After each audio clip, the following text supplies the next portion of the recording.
Well, as you all know, that Hampton Roads is pretty much surrounded by water and home to some of the best fishing in the world, and it seems nobody does it better than Captain Herb Gordon, who after 14 years has decided to end his popular fishing show, The Weekend Fisherman. For more on that, let's visit this week's edition of Reck on the Road.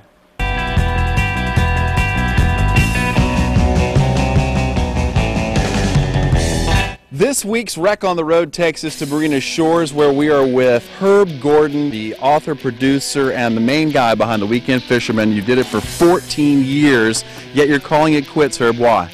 Because we're the Reck on the Road, that's why. Why? How's that?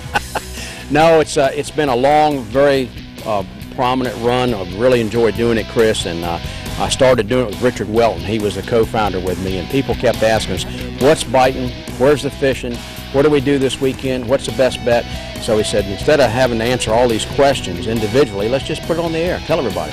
30-minute show runs every week. We did 26 weeks in a row for 14 years, and we did what was current that week. So we went out and targeted the fish that was biting for that week for that show. People don't realize how difficult it is to put together a 30-minute show every single week, because you got to produce and you got to catch fish. Unless you're in the business like you are, you don't appreciate that. And then catching fish is the buzzword. That's not easy to do on demand.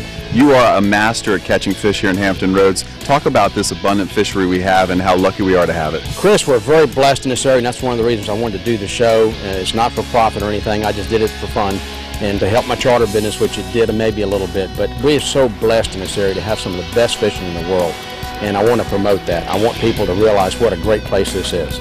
You catch every species. You've targeted them all. Any favorites out there? I know you're really good at catching them all. You love the cobia, you love the striper. Talk to me about some of the species. Well, I guess inshore fishing, you name the top two, is cobia and striper, because for recreational anglers in Virginia, those are the fish that are most prominently sought, okay?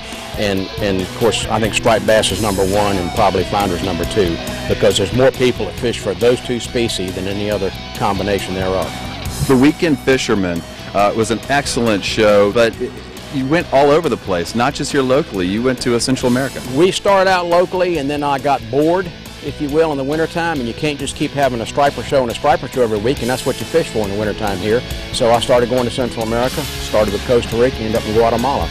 Best fishing in the world, world class. You know, fishing and having a show like this can be a labor of love. Do you ever get tired of going out on the water and fishing? No, Chris, if you do it for a living, if you're a charter boat, you can't afford to get tired. You do get tired, yes, and you get tired of trying to do TV, as you'll find out over the years. You've been in it a long time too, but I mean, yes, you get tired, but it's a love of labor, and that's a good terminology, because if you love what you do and you're enthusiastic about what you do, it carries across on the camera. The name of your boat is Pretty Work. You did pretty work with the Weekend Fisherman. You do pretty work out on the water fishing. How did you come up with that name? Well, when you do something good on the water and you land a real nice fish, you know, or you had a great day and the other anglers give you accolades and say, man, you did a good job. One of the terminologies that I've always used was pretty work, you know. Pretty work, Chris. You did a good job coaching that baseball team. Pretty work. So when I had this boat built in 2001, I thought, what kind of a name can I give this boat? And Pretty Work just popped up. Well, let it be known that Herb Gordon, for 14 years with the Weekend Fisherman, did pretty work. Herb Gordon is this week's feature on Reck on the Road. And I am a Reck on the Road, folks, so there you have it. Well done. Herb Gordon, an outstanding fisherman. As you can tell, he catches a lot of fish, and that's a difficult thing to pull off a show like that every single week and catch fish like that. He couldn't have done it by himself. Tony Baum is his longtime photographer. I've known Tony for a long time. But Herb, pretty work, buddy. Yeah, what's he going to do now? He's just gonna run charters out of his boat, and he's gonna show people how to catch fish. He's very good at it too. All right, from fish